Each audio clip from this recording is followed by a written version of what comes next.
Irmãos, muito obrigado por estar assistindo a gente nesse mais novo episódio. Daniel Dutra, presbítero Daniel Dutra, Assembleia de Deus Central. Assembleia de Deus em Aus, perdão, não é isso? Assembleia de Deus em Aus, Isso, pastor. Adeaus, famoso Adeaus, pastor. Moisés. Moisés Santo, obrigado mais uma vez por ter recebido. Glória Eu de queria, Deus, né? como todas as vezes, começar orando. Se você puder orar, te agradeço. Amém.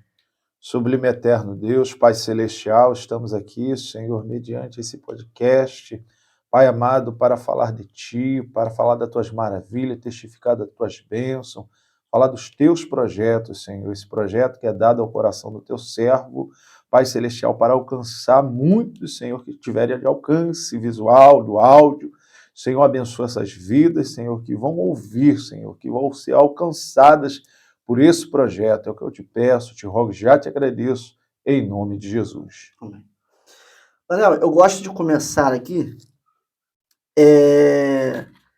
sempre contando um pouco da história do convidado. Porque às vezes a gente conhece a pessoa só por estar pregando aí, né? O Daniel vai lá, prega lá, faz isso aqui.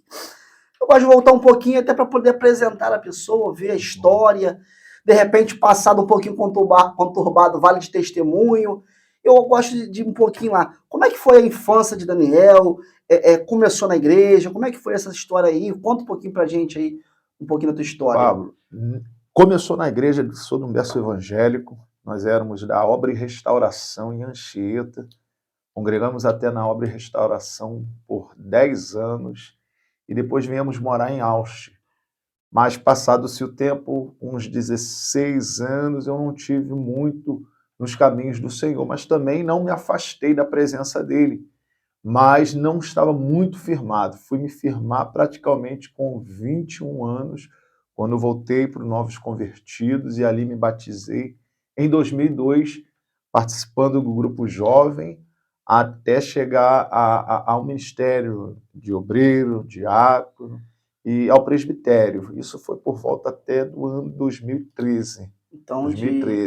Então, você sai de Anchieta com quantos anos para vir morar em Ausch? 12 anos. 12 anos, aí chega em Ausch, e aí aos 16 você meio que vai dar uma passeada. A gente vai que dar uma passeada.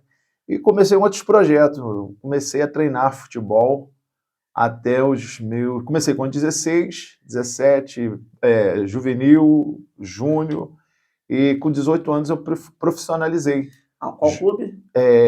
Profissionalizei para o Atlético de Caxias, que era um time da terceira divisão do Rio, e joguei no Séries, Rubro de Araruama, e dos meus 18 anos profissionalmente até os 22 anos, quando aos 22 anos eu fui batizado com o Espírito Santo na igreja, e eu entendi ali a partir daquele momento que eu não podia mais trilhar nos caminhos que eu estava assim trilhando. Até porque naquela época a Assembleia de Deus era muito rígida. Rigorosa. Não podia jogar futebol, não podia... Então eu tive que decidir um caminho a seguir. Ali foi um desafio muito grande. Até Isso aos porque 22 anos. com 22 anos, que eu não tinha carteira assinada, não tinha nada, nenhum tipo de profissional. Profissão, né? Naquele momento você estava empregado como jogador de futebol. Recebia por isso? Recebia entre aspas. Sim, tinha uma ajuda de custo de 3 meses, mas ali até então a gente estava correndo atrás do nosso futuro, nosso projeto, nosso sonho. Né? Aí chega aos 22 anos, você recebe o batismo no Espírito Santo, e aí alguém chegou para você e falou que não dava, ou você mesmo entendeu que não dava? Até então, muito falava que eu não podia, mas isso eu já vinha desde os 16 anos. Mas eu estava convicto daquilo que eu acreditava, daquilo que eu sonhava. Mas do momento que eu fui batizado pelo Espírito Santo, a partir daquele momento foi o próprio Deus que tocou no meu coração. Aquele ambiente que eu vivia já não me fazia mais bem, me fazia mal. Eu tinha medo quando eu entrava em campo, eu tinha medo de alguém fazer uma maldade, eu tinha medo de as más conversações. Aquilo não me agradava mais, eu já sabia que aquilo não era mais um ambiente para me conviver. E você acha que, não fugindo desse assunto, existem diversos hoje jogadores que são evangélicos, né? Você acha que mudou alguma coisa? Ou você acha que você de repente poderia continuar? Como é que você vê essa situação do jogador de futebol? É uma profissão, como qualquer outra, vamos dizer assim. É claro que são situações muito mais distintas e diferentes de demais profissões. Mas você acha que dá? Hoje a gente viu um monte de exemplo aí de pessoas que no meio do futebol até famosos, né? Porque o cara que é famoso é 1% do montante de jogadores de É futebol, né? verdade. Mas você acha que dá para conciliar, ô Daniel? Dá para conciliar sim. Naquela época tinha aqueles níveis de O pensamento. preconceito. Tinha. Né? Hoje em dia a coisa atualizou muito. Hoje o atleta ele tem um bom testemunho, ele já fala. Qual ministério que não queira ter um atleta, Aham. não por causa de valores, não é isso, jamais, isso é ignorância, Aham.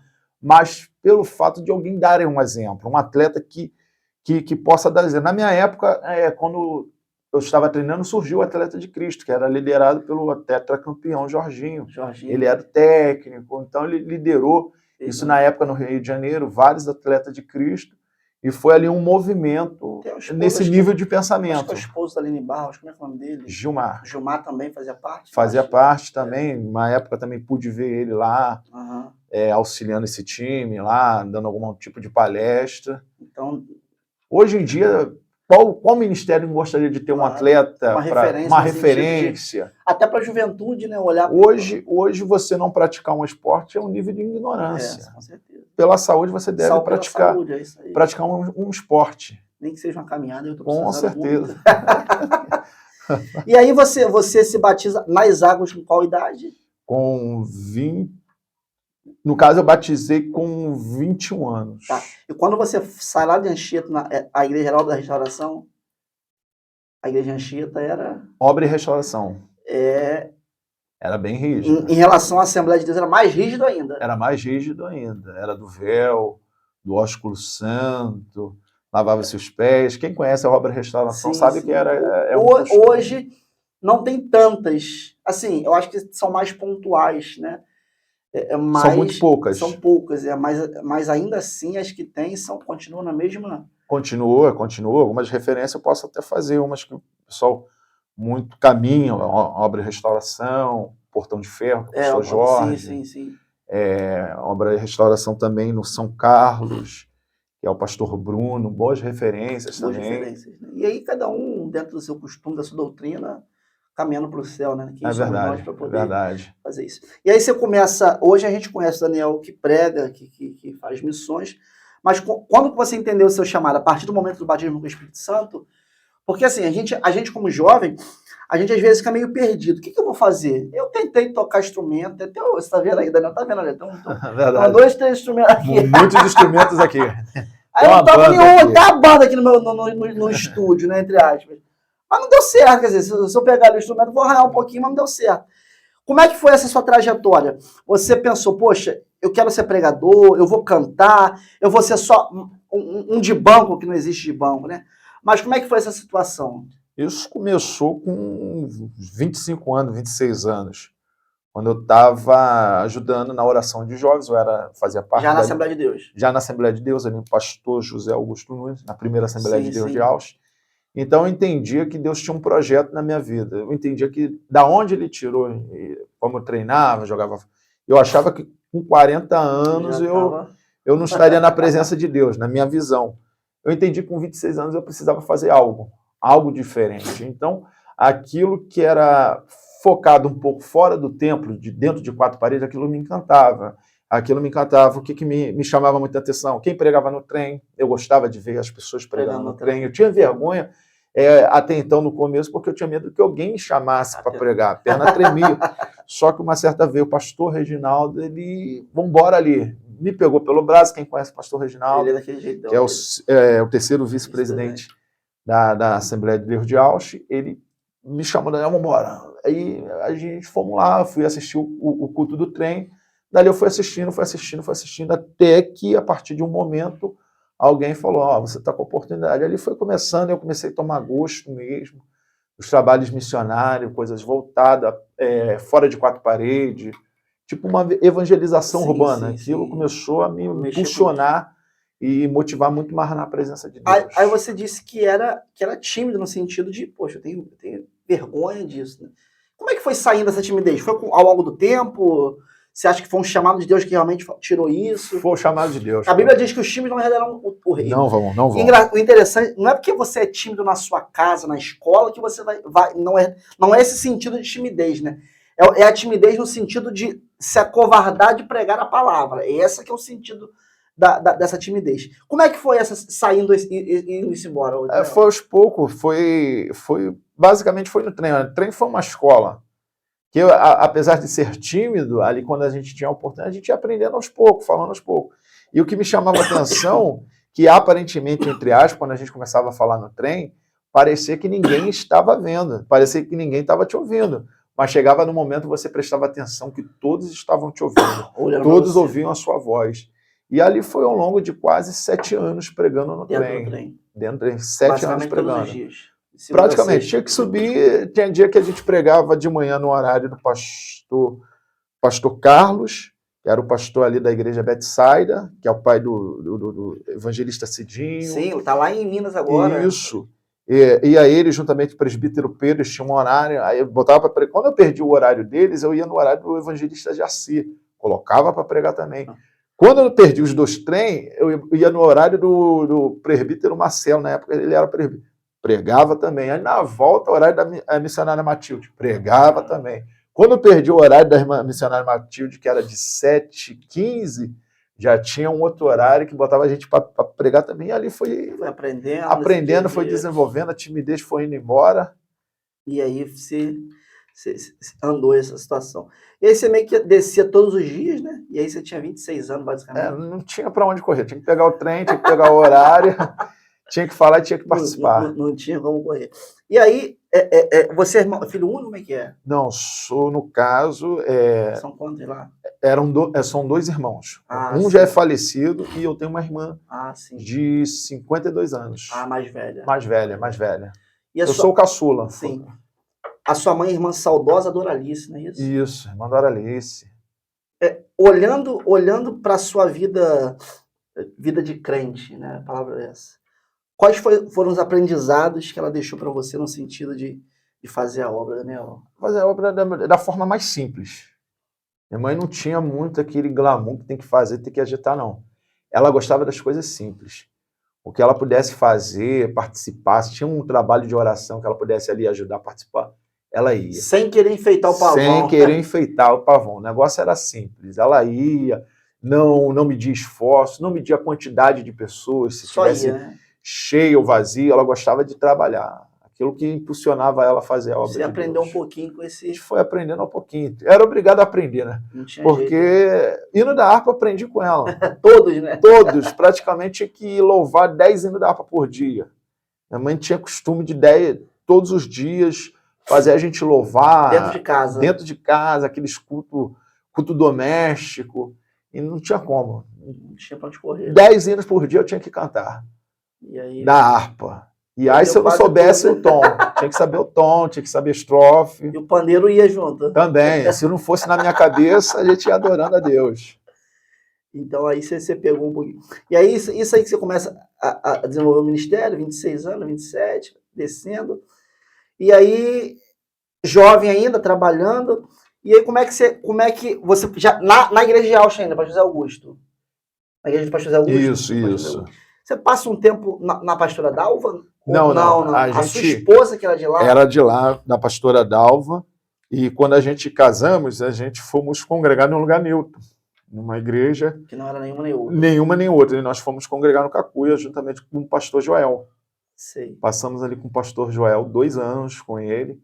Mas, mediante a distância, não tinha como nós sairmos aqui da Praça da Batuta, da Maricá, para a gente se deslocar para o Cacuia. Aí tivemos que vir congregar um pouco mais perto. E estão há quantos anos lá na Deus? Na Deus vai fazer praticamente... Ano que vem vai fazer 8 anos. 8 anos já 8 na anos. Eu acho que isso aqui é muito importante, Daniel. A raiz, né? Com certeza. Você está aí há 8 anos na Deus. Você chegou lá como diácono? Cheguei lá como diácono. Chegou diácono. Hoje você é presbítero. Você precisou correr, passar à frente, fazer alguma coisa para poder ser consagrado ao presbitério? Não, né? Só trabalhou. Não, só trabalhamos para Deus. Aliás, eu nem esperava. Foi para mim uma grata surpresa. Foi na época do pastor... Pastor Antônio. Pastor Antônio. Pastor Antônio. E é interessante que a gente vê tanta gente aí correndo, pulando de um lado para o outro para poder ver. Não é assim, né, Daniel? Não é assim que funciona, né? As coisas realmente, como a gente vê o diaconato, o ministério de obreiro, ou até as obreiras, hoje, graças a Deus, tem as obreiras, tem as diaconisas, sim. trabalhadoras da obra. Hoje o negócio não é como outrora, praticamente quem vê assim, hoje é o presbítero, mas eu tive... Passou um bom tempo.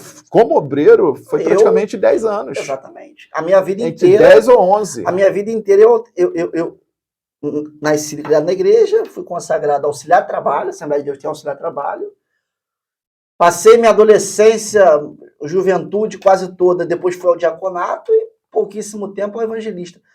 Mas nunca almejei no sentido de fazer, olha, ou me consagra ou eu saio.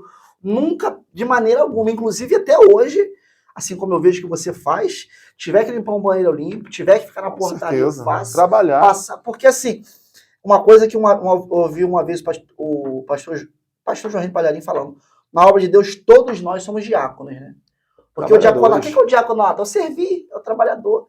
Então, se alguém almeja alguma coisa, mas não serve, não adianta nada. Os cargos, né, Daniel? Com certeza. Eu acho que é muito importante essa questão da raiz. Olha, o Daniel está há 8 anos na DEAUS, passou o pastor Antônio Pinheiro, agora está o pastor Moisés, e continua. Não que seja proibido você mudar de igreja, não. Pelo contrário, cada um sabe de si. Mas a questão da raiz, eu acho que é muito importante. Né, você muito. Né? Até para ter uma longevidade no seu ministério. E também o respaldo do seu com nome certeza, também. Ó, com certeza. O Daniel estava na outra igreja, hoje está lá. Não. Daniel, ele foi do pastor Joel, mas já está há 8 anos na DEAUS. Eu acho que isso é muito importante. Claro que acontece alguma coisa, eu vou precisar me deslocar, mas você sai com a benção do seu pastor, com certeza. Né? Na própria Assembleia de Deus foram 16 anos. Então, de 2000 a 2016. Só tive saindo quando eu me casei. Bastante tempo. Então fica um conselho para quem está aí na caminhada, né? A gente sabe que lugar nenhum é perfeito. 2016 não, 2014. 2014. Nenhum lugar é perfeito no sentido de pessoas, né, Daniel? Aí são as diferenças que nos completam, né? Às vezes você tem uma pessoa que é mais agitada, uma camarada mais calmo, isso vai fazer no convívio das pessoas que as coisas se encaixem no sentido de desenvolver o trabalho. Isso acontece no dia a dia, no seu trabalho, e até mesmo na igreja. Que a pessoa fala, naquela igreja... Não. Acho que todos têm as diferenças, e isso é muito bom, que as diferenças elas vão se completar nesse sentido. E aí você vai casar com a idade? Uma semana... Bem avançada de idade. Qual o nome dela? Manda um abraço para ela. É Ângela. Uma semana, Ângela, você vai casar aos... Te amo, Ângela.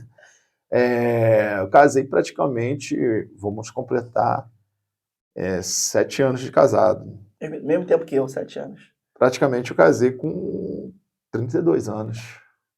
Não foi muito tarde também, não, né? Não, eu creio que foi tarde. Né? Hoje os casais casam com 25, 24. É isso aí.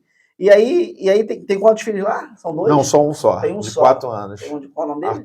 Arthur. Uma benção pra sua vida, né? É benção. Arteirinho, bagunceiro. Já aprendeu a tocar o pandeiro? Já vai com o pandeiro já. Tem que cobrar o pandeiro. Já é raiz, né? Só lá em casa tem 4 pandeiros. Já vai chegar o 5º. Ô, Daniel, e aí a gente vai chegando agora no final do ano, e eu percebo a sua sede por missões. Eu queria que você contasse um pouco primeiro como é que você chegou, como é que você começou a fazer os trabalhos no Jacarezinho. No Jacarezinho? Jacarezinho. Quem te apresentou? Como é que foi? Como é que foi a primeira experiência no Jacarezinho lá? A primeira experiência... Quem te levou? Como é que foi isso? Quem nos levou foi o missionário Marcos Vinícius. Hoje congrega na Vinda Amados Meus, pastor Javes. Ele fez esse convite, ele já estava participando há 1 mês desse trabalho ali no Jacarezinho, que no caso é a terapia do abraço, era um trabalho da segunda igreja. É um rapaz que gosta na corrida? Isso, Marcos Vinícius.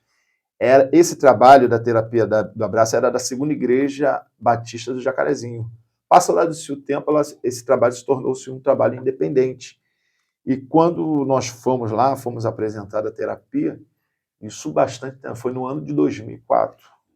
A primeira vez que a gente fomos lá no Jacarezinho, recém-batizado quase com o Espírito Santo, começando a obra espiritual, começando o trabalho no trem também, andando no trem. E só para contextualizar para quem está assistindo, o trabalho do Jacarezinho não é feito num templo, não é feito numa igreja, é feito na beira da linha do trem, Sim, com uma população ali de moradores em situação de rua, viciados em drogas, químicos. Principalmente no crack, não é isso?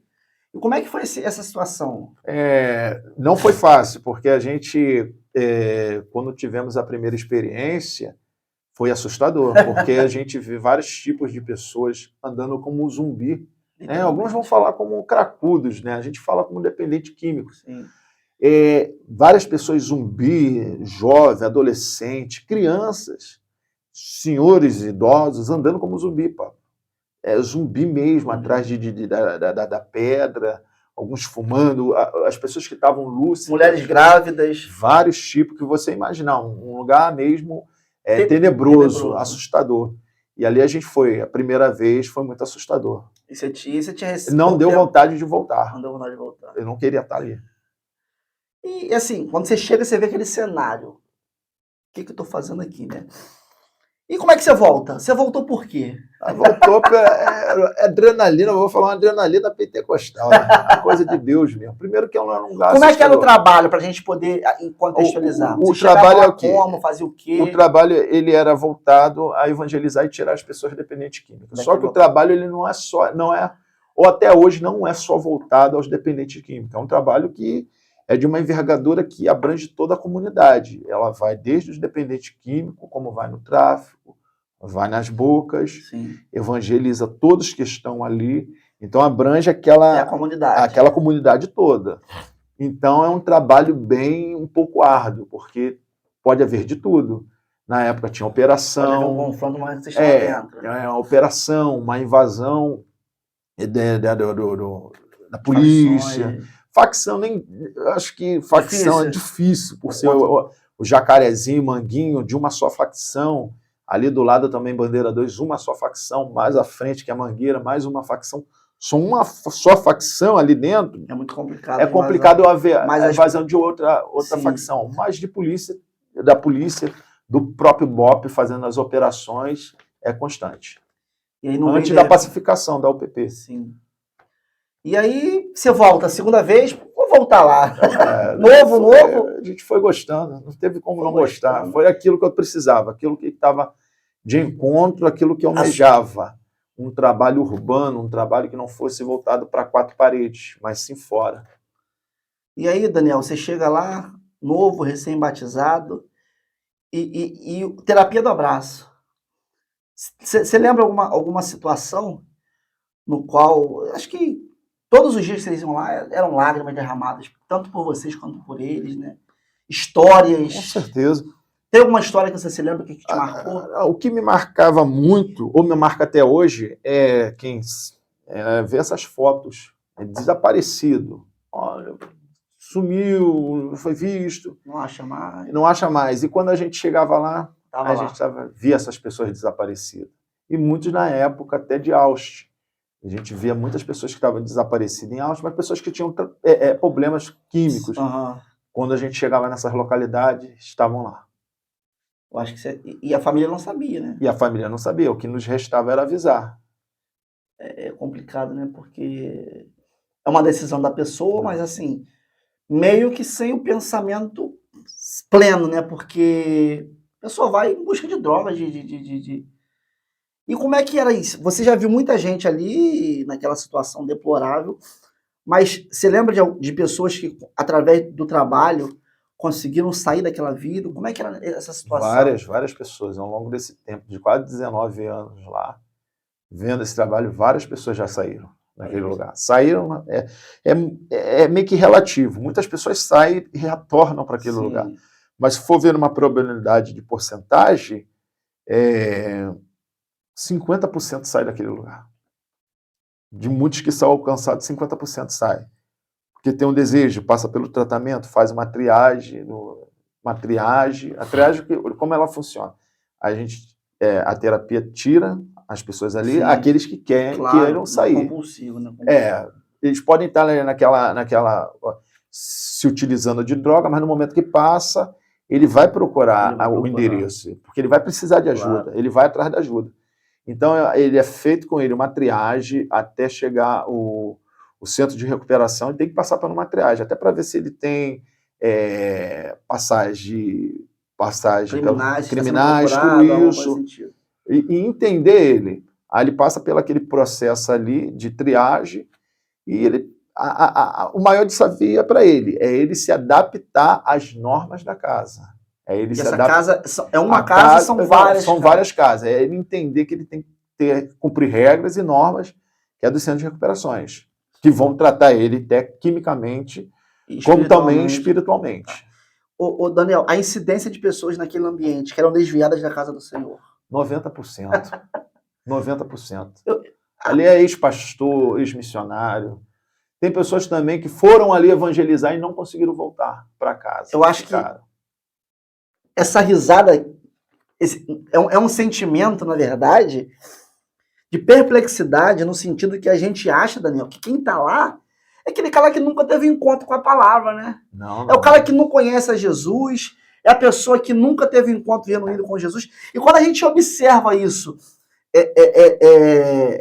e vê que 90% das pessoas que estavam ali são afastadas da casa do Senhor, choca. 90%. E como é que faz para você pregar para uma pessoa que conhece às vezes a palavra mais do que você? É conhecedor da palavra. E às vezes mais do que você. Com certeza, vários fatos, vários tempos que a gente chegou lá e pessoas teólogas. Antes de deixar falar, ele já expressava, já falava, eu sou formado em teologia. Não precisa não falar. Eu já conheço, já sei onde você quer terminar. E nos restava, você aceitou a oração? Não, já oro constantemente. E era difícil, não é fácil. Esses é muito difícil. Se não for o Espírito Santo trabalhar e penetrar no coração... Não vai. Não vai. Tem que ser Deus mesmo e o Espírito Santo para trabalhar. Já são quantos anos ali que você frequenta? 19 anos. 19 anos no Jacarezinho. Jacarezinho, Manguinho, Bandeira 2 e Mangueira. Eu tive uma vez pregando no Parque União, salvo engano. E a gente, ao entrar do Parque União na Vida no Brasil, tem um vianense, né? Sim. Ali por trás, para ir à igreja que eu fui na ocasião. Deve ser a altura da Passarela 9, né? Não me recordo, né? Pastor Silvio na ocasião, pastor João Wilson que me fez o convite. E antes de chegar na igreja tinha uma Cracolândia, né? E assim, como é triste, né, o Daniel? Porque ali, aquelas pessoas ali, elas são invisíveis para a sociedade, né? Invisíveis. Passam pessoas diariamente por elas, mas elas estão ali como invisíveis, né? Não são notadas. Não né? são notadas. E como você falou, quantas pessoas estão naquele convívio ali que outrora pregavam, cantavam, empresários, vários, pessoas de sucesso que de repente abandonaram tudo para estar naquele ambiente, né? E agora estão naquela situação de invisibilidade, à margem da sociedade mesmo. E é muito triste você ver crianças, mulheres grávidas, jovens, né? Idosos, que você acha que o idoso está na fim da casa. Quantos idosos você vê lá também? Né? Bastante, bastante. E esse trabalho tem sido feito até hoje, Terapia do Abraço. Até hoje. Um trabalho voltado pelo pastor Paulinho. Paulinho da Terapia do Abraço pertence hoje à igreja, a PIB de Piedade. Piedade.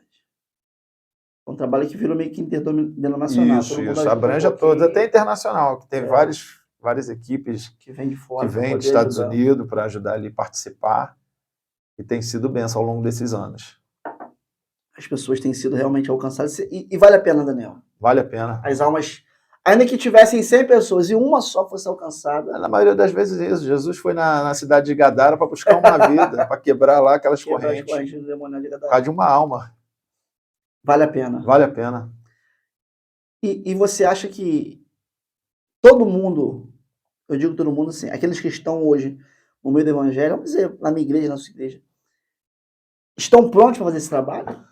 Não estão. Não estão. Não estão, Paulo. E o que falta para estar? Você acha que vai muito da pessoa, do ministério preparar ou a pessoa querer? É muito mais da pessoa querer e também uma porcentagem do ministério preparar. Porque não adianta ir por empolgação. Tem que ver, uma preparação. Porque lá, duro de uma realidade, agora a gente vai falar, a gente, todas as vezes, como a gente fala, o saldo foi positivo. Foi positivo. Deu certo, mas pode ser um dia que não deixa certo. possa ser um dia que não seja positivo. Pode ser um dia que alguém esteja armado naquele ambiente. Armado Pode ser um naquele dia que alguém ambiente. esteja com uma operação policial. Isso, tudo pode ocorrer. Claro que, sabiamente, qualquer igreja, qualquer ministério não vai fazer esse trabalho, não vai A realizar. moda. Mas as coisas são imprevisíveis. E você acha que alguém. Você já viu alguém que chegou lá e quis voltar na hora? Várias vezes, a pessoa volta, vê vários tipos de fuzil na sua frente, é E o complicado. cara falou, opa, vou voltar. Ou talvez você pregar, evangelizar com um cara te gravando, uma pessoa te gravando para ver o que você vai falar. A própria pessoa do movimento. Né? Do movimento, Pra ver te se gravando o que tá falando. Não é fácil para muitos ter uma... Então não é. eu gosto, eu amo, eu quero fazer. E quando bate com aquela realidade, vê pessoas até mortas dentro de uma Cracolândia. E que ali o poder público não vai chegar. Ele vai chegar só depois de uma certa época. Ou até quando alguém pega e bota aquele corpo para fora. Isso, na maioria das vezes é o que acontece. Mas você chegar lá, você vai ver isso. Você pode chegar lá com o corpo lá, tá no meio da Cracolândia. Que eles não vão socorrer. Eles não sabem que tipo de doença. Não estão em si também. Uns morrem de tuberculose, outros podem morrer ali de overdose. Outros morrem até esfaqueados ali entre eles, brigam por causa da droga, ou até o próprio movimento pode tirar a vida deles e achar por bem que não tire do momento ali agora. Não é fácil, não é fácil. Então, não é para todos. Não é para todos. E eu acho que, assim, cada um tem o seu chamado na obra, né? A gente precisa entender justamente isso. Às vezes o camarada, dentro da igreja, é uma bênção, faz um evangelismo ao redor da casa dele, da família dele, dos amigos dele. Mas para esse tipo de situação, ele tem que se preparar. Eu digo a preparação espiritual, principalmente, mas psicológica também. Também psicológica. Além daqueles fatos que tem que ter o servo de Deus numa obra missionária, que sai, oração, jejuar, palavra, conviver na palavra, viver na verdade, tem essas condições. Mas o psicologicamente ajuda muito, porque ele vai ver fatos que vai ter que ter maturidade para entender aquele momento ali. Para poder entender. E como é que é lá? Vocês levam café, levam almoço, levam lanche? Levam lanche, na maioria das Porque vezes. Não é só pregar, né, Daniel? Não, tem que levar, porque eles ali estão 4 dias sem comer nada, 5 dias sem comer nada. Eles ficam ali, quando vão para estar ali, é coisa de uma semana. Quando eles encostam para vocês, assim, é para comer e depois ouvir eles vão comer, depois eles vão ver a palavra. Porque eles chegam o estômago está vazio. 4 dias só no uso 4 dias só no uso de droga ali, sem comer nada. E quando chega aquele alimento ali, eles querem se alimentar e depois ouvir. Não adianta a gente querer trocar... A gente fala, vou só pregar. Não funciona, né? Não. Tem que levar uma alimentação para eles. Tem estratégia. É a estratégia que tem dado lá a terapia antes e tem dado certo. Porque não adianta você pregar para alguém que está com fome e deixar aquela pessoa com o estômago vazio. Não vai fluir, não vai ajudar. E a terapia faz essa triagem, tenta levar a pessoa para algum local. Tem tido casos de sucesso, que você falou ao longo desses 19 anos, graças a Deus. Vários relatos. Ô, Daniel, você que vive nesse meio, naquela situação, o que a pessoa precisa querer? Você acha que ela tem que ser de uma forma compulsória? Como é que funciona? Porque eu posso, de repente, amarrar alguém e levar. Não vai funcionar. Não funciona. A pessoa, pelo menos, de primeiro, quem fala com ele é o Espírito Santo. Sim. A segunda, ele tem que ter atitude. De querer avançar e a fé para conquistar. Conquistar avançar, querer sair daquele lugar. Sair daquele convívio. E conquistar, eu falo, através da palavra, através do Espírito e através de ser obediente quando ele chega no lugar para ser internado. Porque também, eu vou fazer uma ressalva, tem lugares que o dependente já passou, ele conhece a casa, já sabe. Algumas casas não tratam bem, deixar de observação. Claro. Então, o dependente ele não quer ir para lá. Quando ele já ouve, lá eu não quero, já passei por lá, já sei. E às vezes é muito fácil a gente falar, poxa, mas lá você vai ser... Não, mas não é assim. Não é já assim. Passou exatamente que funciona. O negócio às vezes é difícil. Mas tem lugares... Porque é um resort, né?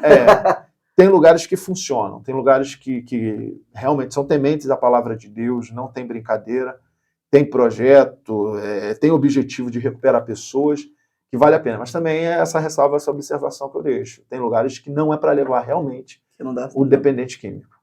Complicado. É a mesma coisa que está levando para o manicômio. O manicômio não vai funcionar. Não funciona, né, no sentido de... E aí você está aí há 19 anos de trabalho, E aí, nós estamos chegando aí final do ano, não sei quando você está acompanhando esse vídeo, né? Mas aqui a gente está entrando em dezembro agora. E aí você começou um trabalho, Daniel, de distribuição de panetones aqui em Austin. Aqui em Quanto tempo Austin. tem esse trabalho? Esse trabalho vai completar 10 anos. Qual o nome do Pablo. trabalho? É Natal Solidário. Natal Solidário.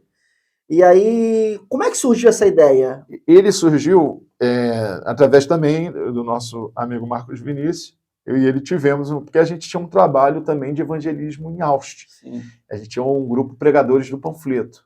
A gente saía nas madrugadas de Austin para evangelizar. Mas a gente queria também fazer um trabalho social, sendo que quando a gente levava comida para Nova Iguaçu, muitos moradores ali de rua, eles rejeitavam a nossa comida.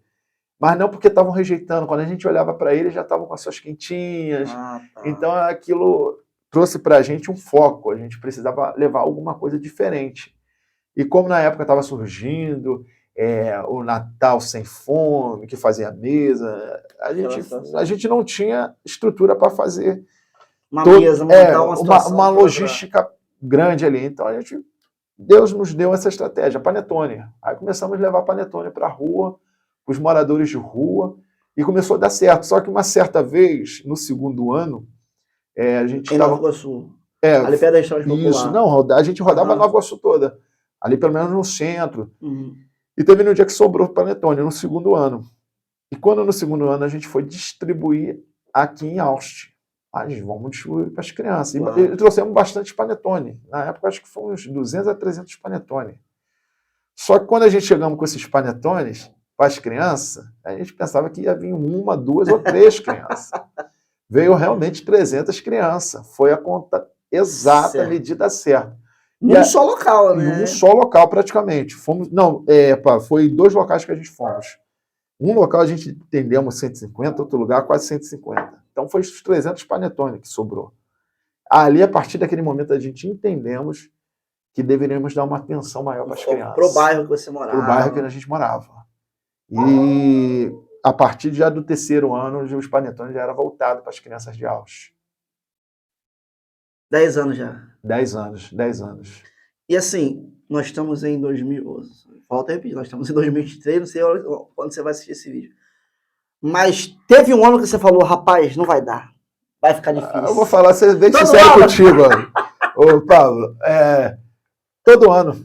Eu fico desesperado. Todo ano. Eu só vou me acalmar depois do dia 10 de dezembro. Que aí começa... Começa muitas vezes a chegar as doações. Elas chegam sempre faltando quase 15 dias para a gente fazer a distribuição. Vocês fazem essa distribuição normalmente qual dia? A gente sempre faz no dia 25. Dia 25 mesmo, 25, dia do Natal. Dia do Natal, 25. E em dezembro eu fico... Agoniado, né? Você perdoa você que está ouvindo esse vídeo que... mas chegou uma mensagem para mim no meu Messenger, no meu WhatsApp. Só funciona assim, é desse jeito. Tem que mandar, trabalho formiguinha. E assim, às vezes eu acho, Daniel, por exemplo, eu não lembro, eu esqueço. Eu até mandei para você depois de uma semana que você tinha mandado a mensagem. Eu tava vendo não sei o quê. Falei, rapaz, o Daniel! Eu vou mandar pelo menos meio panetonezinho lá, mas já ajuda, né? Mas chegou. Porque eu acho o seguinte, às vezes a gente acha que tem que contribuir com muito, né, Daniel? Não, eu vou dar R$1.000 pro Daniel. Às vezes, com R$2, você inteira com alguém que tá com mais 2, que alguém que deu 10, que alguém que deu 5. Porque o que a gente usa de estratégia, Pablo? A gente não compra panetone caro. Claro. Senão a gente não vai conseguir comprar. A gente compra aquele panetone que não seja horrível, mas que seja... A gente leva um bom panetone de qualidade, na validade, claro, não vai levar negócio ruim. Como eu já trabalhei em mercado, eu fico em cima mesmo, eu cobro, eu olho, rótulo, eu leio. O preço, onde tá vejo melhor. tudo, ingrediente. Isso a gente já faz com muita responsabilidade, até porque a gente vai alimentar crianças. Claro, com certeza. E é uma responsabilidade grande. Sim. Então a gente fica nessa correria. Mas o pouco que chega, às vezes o pouco que você fala assim, não vou contribuir. Não, esse que faz o valor, o que faz o montante. De grão em grão, né? Mas graças a Deus a gente fica meio que descabelado, mas flui. Quando chega no momento... dá tudo certo. E qual tem sido a média de quantidade de panetones distribuídos? Foi 200, 300? Tem uma... a média nossa é de 600 panetones. 600 panetones. 600 panetones. É muita gente, né? É muita gente. São vários bairros de Austin. Cada bairro a gente chega. E como é que funciona essa estratégia de evangelização? Você entrega o panetone porque é uma criança. A gente dá uma palavra antes. A gente palavra chega no local. no local, a gente dá uma palavra, faz uma oração.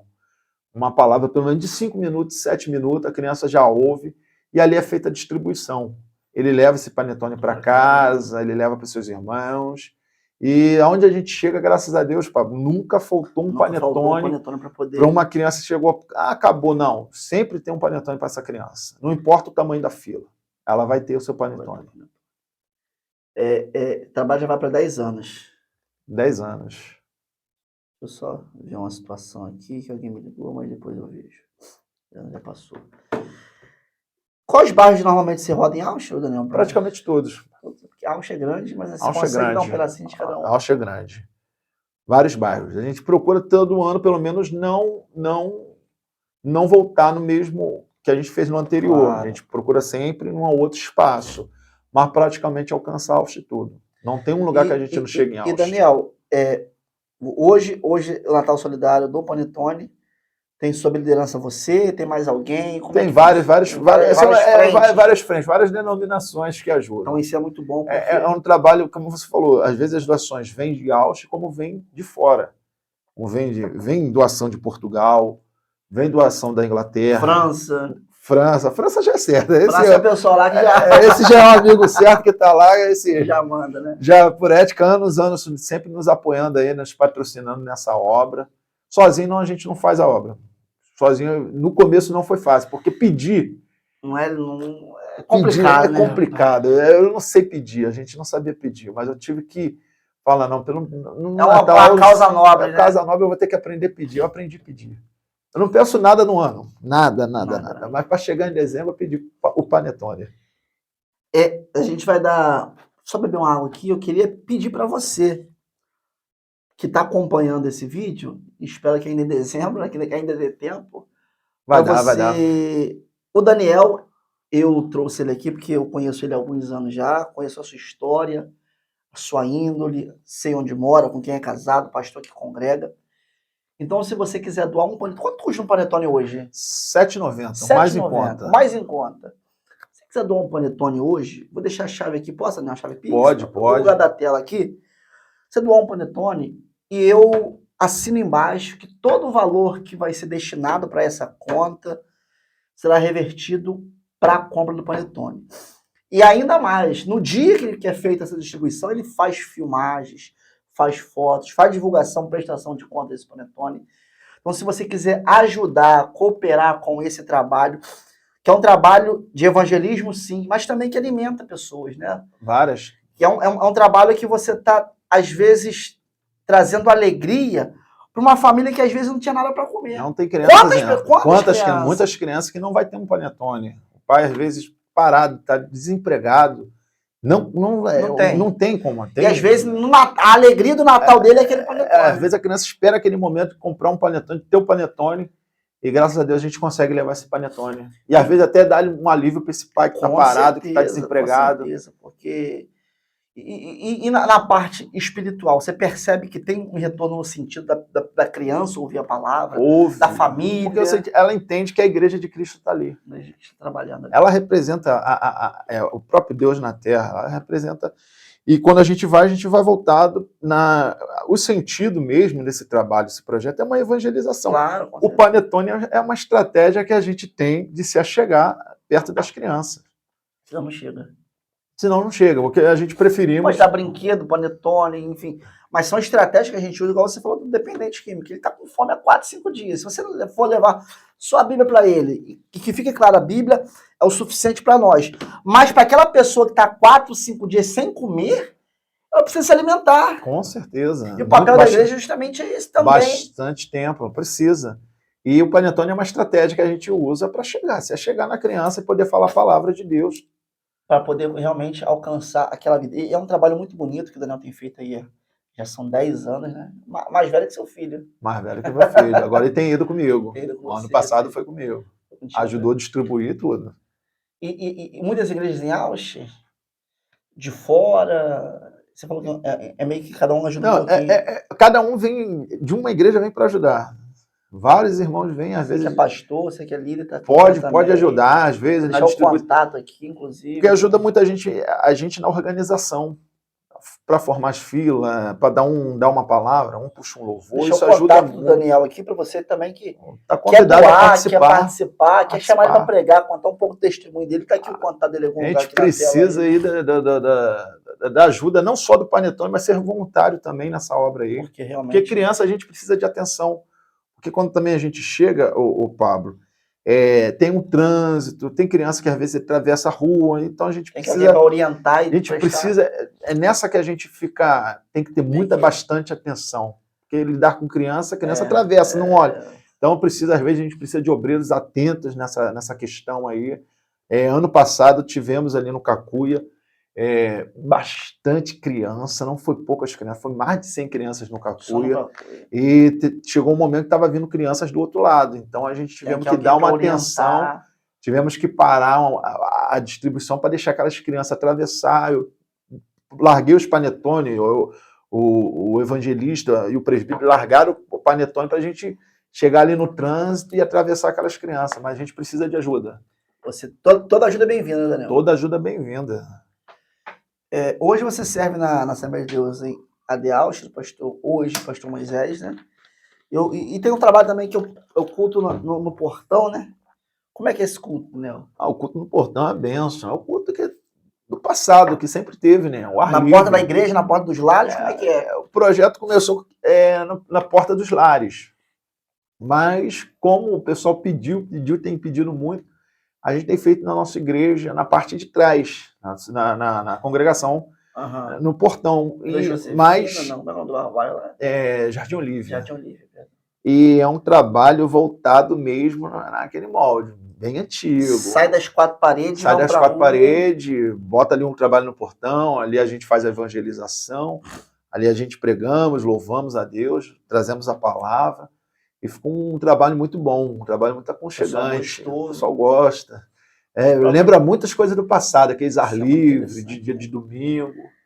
Muito bom. Parece que esses trabalhos... É porque é complicado falar, né, rapaz? Parece que esse trabalho, Daniel, ele não dá curtida, né? Não traz mídia. Isso não tem mídia. E muita gente não quer fazer, né? Mas é um trabalho muito bom. Não, eu digo no sentido de que, assim, por que esses trabalhos pararam se davam tantos resultados, né? Dão resultados. Dão resultados, muitas das vezes, maiores do que dentro do tempo. Por quê? Às vezes está passando alguém na rua ali, o cara está amargurado, está com vontade de tirar a própria vida, está numa situação... E ele passa ali, ele se sente acolhido e abraçado por aquele trabalho. E ali ele entrega a sua vida para Jesus. Ainda que não naquele primeiro momento do trabalho, mas ele vai com aquela palavra para casa. E assim, a palavra não volta vazia, né? O que a gente precisa mesmo é conscientizar. Hoje as coisas estão muito modernas. Há um modernismo, tudo isso. Como eu posso falar?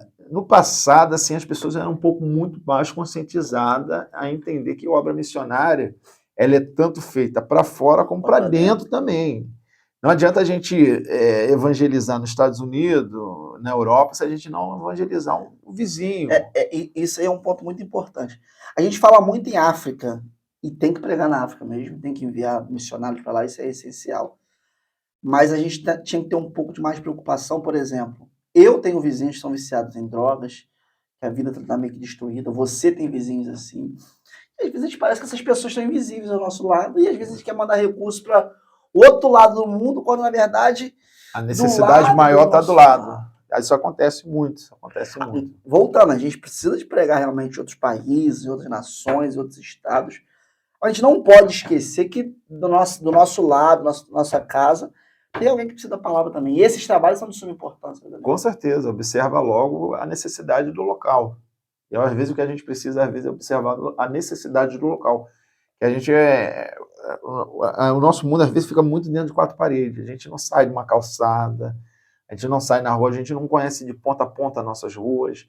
Então, quando sai esses trabalhos assim, ele é um corpo a corpo que a gente faz, quando tem um trabalho de evangelismo no portão. A gente consegue um contato, a gente ainda consegue fazer aquele trabalho bem simples, que as pessoas falam que isso não é... Show, muito bom. Rede social ajuda. Bastante. A internet ajuda também. Mas aquele panfletinho ajuda também muito. Não perdeu a... Não. A gente não fala que o nosso Deus é o mesmo de ontem, de hoje, Claro, eternamente. não. Ele opera através do panfleto. A gente vai aprimorando as estratégias, mas sem deixar as estratégias do passado. Do passado. Às vezes ele leva o panfleto, ele leva aquele domingo. Deixa Poxa, dentro do domingo, bolso, opa, hoje eu tenho botão, não vou lá. Vai até te curioso, mas aí Deus faz a obra. O que acontece lá e tal. E ele tem dado, a gente tem visto o resultado, é um trabalho que a gente gosta muito de fazer. Então é um trabalho que você percebeu ao longo desse... Daniel é voltado para missões urbanas, né? A gente fala assim.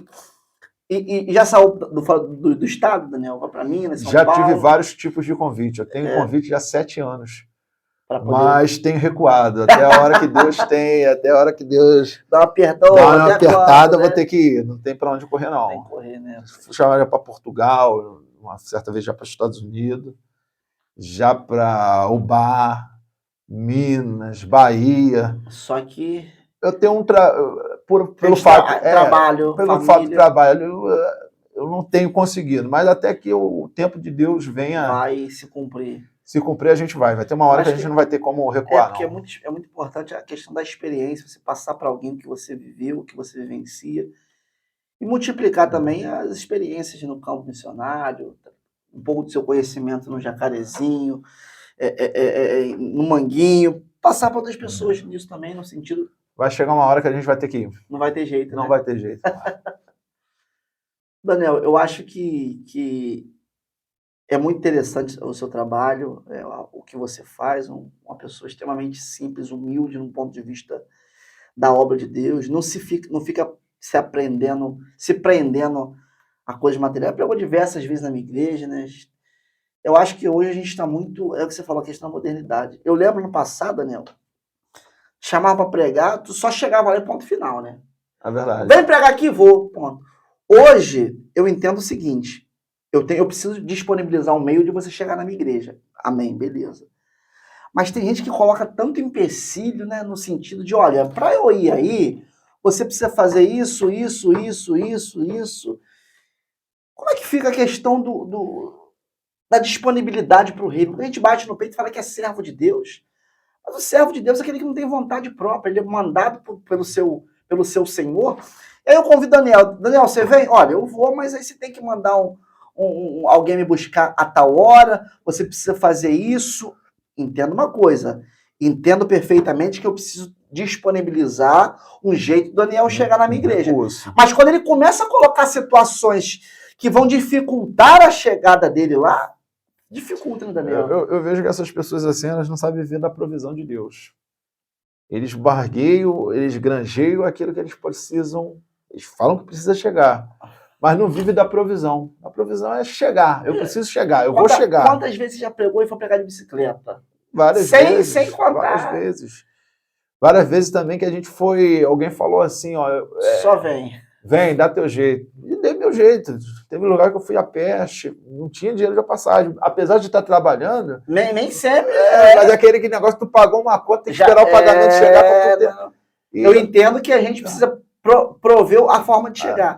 E cheguei a pé e fui lá e ministramos a palavra. Chegou no final, eu, pensando que eu ia voltar a pé de novo, alguém falou assim, tá aqui o teu recurso. Aí quando eu olhava, era um valor para segurar o dia até do pagamento. Eu falava, meu Deus. Aí, com toda a sinceridade, Pablo, eu entendo, como eu trabalho de carteira assinada, não há necessidade, porque eu já tenho a provisão do meu trabalho. Com certeza. Só que chegou o momento de eu falar para as pessoas, olha, eu trabalho de carteira assinada, eu não preciso. E a pessoa fechar a mão, não, isso aqui foi Deus que mandou. Sim. E alguma voz fala, pega, que é eu que estou te mandando. É a provisão para você. Nada para você lá. Não estipulei nada. E a gente vai e Deus faz. E muitas vezes já chegou o recurso também. Eu falei, não, eu entendi, se está aqui na carteira. Não precisa. O pagamento já está aqui, não precisa. Já aconteceu comigo, da pessoa estou chegando na igreja, a pessoa fala, não, toma aqui. Eu falo, não preciso. Hoje, graças a Deus, Deus tem me sustentado. Abençoa outra pessoa, porque hoje não precisa. Mas existem situações que você fala, olha, mas aí que tá, né? A contrapartida. Tem gente que fala, eu só vou se fizer isso. E aí fica estranho. Fica difícil. Porque o custo sai caro. O custo sai alto. uma igreja, para um ministério, para quem está convidando. E as pessoas não estão sabendo. Claro, tem que ter o bom senso, no sentido de se eu vou trazer o Daniel, vou levar o Daniel para pregar lá em São Paulo, eu tenho que dar um jeito do Daniel chegar lá. Daniel, toma aqui a passagem, chega aqui, mas eu não posso também, eu só vou se você fizer isso. É muito complicado, né? Porque tem que. Aquele negócio. A liderança tem que ter muito cuidado com as provisões também, porque ali provisões é de dízimo. Claro. São de irmãos que muitas vezes até desempregado está ali ofertando, então muita responsabilidade. Você está trazendo aquele recurso para uma situação que nem é necessária. Nem é necessário. Então é nesse ponto que eu estou queria afirmar. E também tem uma ressalva também. Aqueles que têm o tempo e têm a provisão de Deus poderiam fazer um pouco mais, porque tem o tempo e tem a provisão de Deus. Mas só prego. Não, é como a gente falou no começo aqui do podcast. O trabalhador não é pregador, não. Isso aí trabalha também. A provisão está chegando, ele tanto pode pregar à noite como pode pregar de manhã. Prega na consagração. Dá uma aula de escola dominical. E aí o cara, às vezes, só prega. É só pregador. Fica difícil. E o servir, e o lavar os pés, né? É muito complicado. Não é fácil, não. Não é fácil, não. Não é fácil, não. A gente percebe que um grande homem de Deus, uma simplicidade. Já deixei o telefone dele aqui de novo, já deixei. E tem feito essa obra aí. Você que deseja também ofertar, não para a vida dele, não, que ele trabalha, mas para a compra dos panetones, para a questão até da terapia do abraço, né? Também precisa muito. Valores, é um projeto que precisa lá, o pastor Paulinho. Precisa. Não é só uma ressalva, Pablo. A terapia do abraço, ele não só trabalha com dependentes químicos. A envergadura muito grande, ele trabalha com quase uma boa parte das crianças da comunidade de Jacarezinho. Sim, não só dependentes. Essas crianças têm recursos de alimentação, têm aulas bíblicas, tem cestas básicas que são distribuídas a pessoas mensalmente ali, as pessoas que são cadastradas. E, por o que eu sei por alto, são quase 200 pessoas cadastradas que tem que chegar à cesta básica. E às vezes é a única provisão que ela tem durante o mês. Isso, não é fácil, é uma envergadura muito grande lá na terapia. Só Jesus mesmo para poder fazer as provisões, fazer a obra lá fluir. Daniel, eu acho que a gente já discorreu aqui eu acho que a gente está mais de uma hora. Tá bom, o negócio tá bom. Eu acho que a gente conseguiu extrair um pouquinho aqui da experiência que o Daniel passou pra gente, tanto da sua vida, quem é o Daniel, né? Da onde ele veio, aonde ele está, tem um pastor, tem uma igreja, tem um casamento, tem uma família, e um pouco dessa experiência desde lá da terapia do abraço, agora do Natal Solidário em Rauch. Eu acho que é muito bom ver pessoas como você trabalhando em prol do Senhor, e sem querer holofote, né, Daniel? Isso é muito importante, porque às vezes a Bíblia diz que a minha mão direita dá, a outra não precisa ficar sabendo. É verdade, às vezes só atrapalha. Só atrapalha, né? Então, assim, que a gente possa entender, nos disponibilizarmos pela obra do Senhor, mas sem querer holofote, sem querer like, sem querer... Mas, Pablo, você está fazendo... Eu peço para você divulgar esse trabalho que eu estou fazendo aqui, justamente para poder alcançar pessoas. Mas por mim eu nem aparecia, que deixava só o convidado. Mas precisa ter essa interação. Quem me conhece sabe que eu nem gosto de holofote, não gosto mesmo. Eu prefiro ser um pouco reservado, mas trabalho. E o Daniel assim também tem trabalhado para o Senhor esse tempo todo aí, sem questão de holofote. E Daniel, muito obrigado pela sua visita aqui, tá? Eu acho que vai ser muito... Vai abençoar muitas vidas que estão aqui, e vidas às vezes que estavam paradas, né, Daniel? Parar dentro de casa, e hoje vão ter um choque de realidade dizendo que alguém no seu bairro precisa de você, alguém no Jacarezinho precisa de você, de repente alguém na África precisa de você, cada um com o seu ministério, e vai ser muito bom. Eu digo sempre uma coisa, toda vez que eu prego, Pablo, até quem conhece já sabe que é o final da mensagem, que eu sempre falo. A obra de Deus na nossa vida não vai começar, já começou há muito tempo. Aí você que está nos ouvindo, você sabe que a obra de Deus na sua vida é grande. E ela já começou há muito tempo. Às vezes é teu lar, é tua família, teu vizinho. Porque às vezes a gente quer convidar as pessoas para a igreja. Às vezes tem gente que tem uma dificuldade, mas outros não, outros têm uma facilidade. Que às vezes tem uma boa conversa, tem um bom papo. E ali quando você começa a falar, todo mundo começa a interagir, começa a te ouvir, prestar atenção. Então são essas pessoas que Deus tem chamado. Às vezes até aquele que fica em silêncio, fala pouco, Deus usa usa também de uma com forma. O negócio é se despertar, se colocar na posição. se colocar na posição. Porque grande é a seara, E poucos são os cefeiros. poucos são os ceifeiros. Daniel, obrigado mais uma vez, tá Pablo, bom? eu que agradeço. Deus abençoe sua vida. Bênção Pessoal, de Deus. tem rede social lá? Como é que é? Tem sim. Vou botar aqui embaixo nas redes sociais do Daniel, o telefone dele, se quiser levar ele para sim. poder pregar no culto de missões, pregar no culto de criança, de irmã, de jovem, onde tiver vai, com ele vai lá pregar aí. Tá bom? Pessoal, compartilhe esse episódio aí, eu tenho certeza que almas serão alcançadas, vidas serão transformadas e você também será abençoado. Bom, um forte abraço, fique com Deus, que Deus te abençoe em nome de Jesus.